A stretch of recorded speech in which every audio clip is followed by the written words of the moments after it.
So this is a bit of a pickup shot, and the footage that's going to come after this is me correcting for a mistake on pin 5. But I wanted to go ahead and address this, and if I find a good example of it, or I feel like ruining a pin or something, I will come back and do a proper video on this.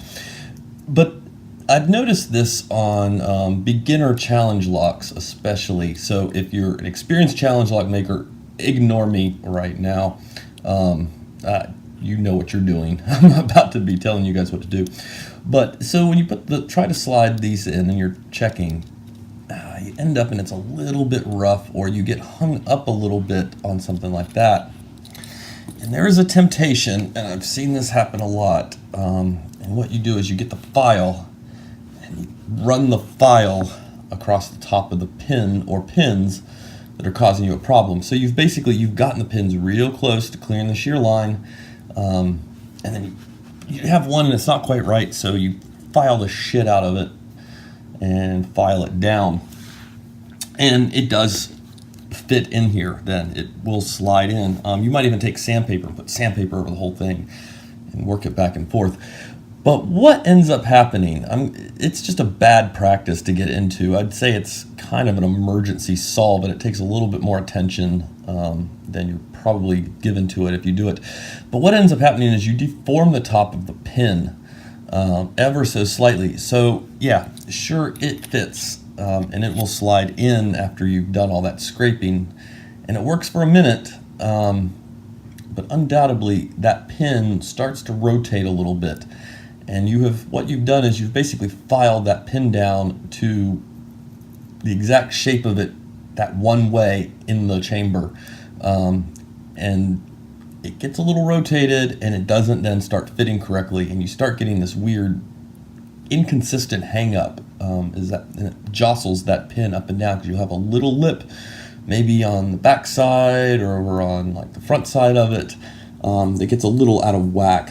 So yeah, I just wanted to throw that out there. If you're doing your first challenge lock build and you're tempted, because you're at a point like that, to just file the crap out of it, don't do that. Take it out of, just take the time, do the work to the key. Or if you really, no, I'm not going to say or, take the time and do it out of the key. You're going to end up with a better lock at the end of the day, and not one with a little deformed top on it. And now, we'll just go on to the other stuff I filmed earlier. Hey guys, our decline average picker. So we're on the floor because we're working on a challenge lock, and a little problem arose, and I thought, this might be worth documenting. And no, the problem is not that. That's just red magic marker. Yeah, so when I scored off the key, and you can see I still have some of the red score marks on here, I didn't nick one of them, or I didn't enough or something, right around pin 5 of this 6-pin challenge lock. And I will show you the issue we may run into. And if we run into it, this video will see the light of day. And if we don't run into it, it won't. So with the key in, this is what we end up getting right as of right now. And this one is 0-bitted.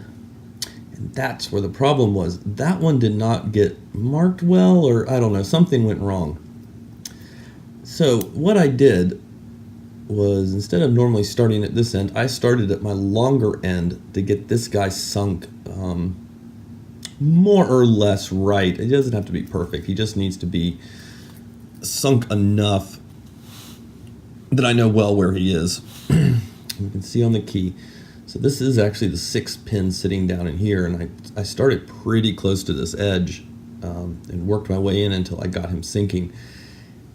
This means that 0-bitted key is sitting right on the tippy top of this, and that could be an issue, because I'm assuming he's on the tippy top of that. I'm hoping he's on the tippy top of that, but there's a chance, if you can see that nick, that he's actually just sitting like right there, and that's going to be a problem as I get this guy lower. And so this is something you may encounter. That's why I decided to shoot this video. So my plan is pretty simple though. I'm going to get that fourth pin dropped into place, roughly. He doesn't have to be perfect, not yet. Just has to be there well enough. You see, he's got a ways to go. So we'll get him dropped. And if that ends up interfering with this 0-bitted pin, no problem. We'll just make a new pin for this. We will flatten this guy out so that he is something closer to the fourth pin. And that'll just become the bitting. So, because he doesn't have to be all up and down. We can have this almost the same, or the same size pin there. And that's how we plan to fix this problem should it arise. But I started noticing it pretty early happening, and thought, maybe I'll turn the camera on and catch this just in case we have to fix it. Okay, let's see if we can take a look at what's happening here. So that looks still about right, and it looks like we have dropped pin 4, but we haven't.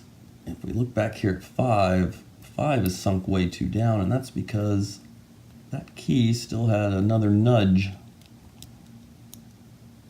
to go. And what we see is something got off in the marking. Pretty bad. Now we did just drop a pin. We lost one on the floor, I think maybe. No, okay, no, pin 1's still in there. But yeah, so something got off. So now we have dropped the 5th pin in making that cut. Which tells me if we were sitting roughly right, something's just totally off in there. And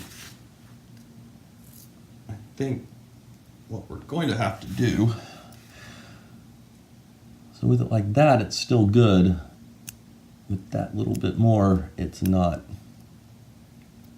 So you can see that means everything is scooted just a tiny, tiny bit in the wrong direction. So yeah, we will probably just end up flattening that bit out in here and replacing pin 5. Not ideal. You kind of want your bitting on your challenge lock to be what you came up with. But sometimes you gotta make corrections. Okay, so after doing a little bit more grinding of what I thought was going to be right, it was not correcting itself. So what I'm doing is I'm remarking, and we are going to rescore the key on the 4th pin. Okay. So we're just going to go in with this jewelry file.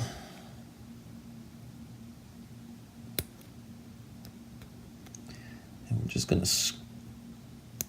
scratch that key up as much as we can.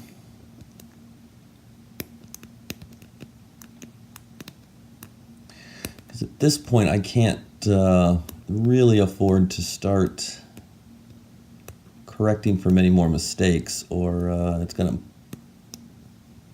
bleed over into all of them. I'm scoring it a lot more than I might when I first start, just because I want to make sure I'm going to be able to see it well. I'm not sure. Let's see what we get. I can kind of see a mark down. Oh shit, that key just shifted. Did you see that? Thought I was holding it in there tight enough. So let's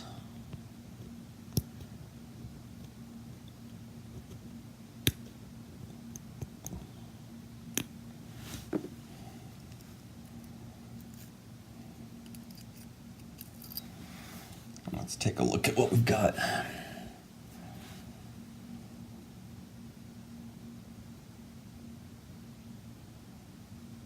Looks like it's right there. So we are sort of in the right spot, but it's nudged a little bit more that direction. So that was where we we got off somewhere right in there. So that valley, about half that valley for that key is wrong, and that's what's thrown off 5. Okay, and here we go. So you can see what we're going to have to do is replace and come up with a new idea for pin 5. And yet these aren't perfect. This is still going to catch the shear line. Obviously, if we try to check it, you'll see that first one is going to catch. Oh, actually, I'm surprised that first one cleared. Actually, but yeah, we're still catching. The first one really looked like it was not going to make it. But yeah, so we just have to replace pin 5. The key is not going to be very pretty, but it is going to work. And what I did was I did go in with the jewelry files and I smoothed from pin 4, 5, and 6 a little bit, just to help to kind of nudge it along a little bit more in the direction it needed to go. Fix that a little bit there. This is what I mean about when you're cutting, you've got to make sure you're flipping the key around and getting both sides. It's a pretty good example here, so we'll take the time to look at it. You can see that's clearly cut up. There's less on that side than on this side. And especially at the light you're working under, sometimes it can actually look okay. And you flip it around and you don't see that groove is not as distinctively cut. And what you've probably done is what I did, and I just, if you're filing by hand, you're probably pushing up in one direction more, or you've been putting heavier tension against, like say the Dremel in one direction. So yeah, there we go. It's going to be fixed. And Albert LaBelle, if you're watching this, this also means your package might get delayed a day or two. So, because yeah, some of this was intended for you. All right, man. Bye.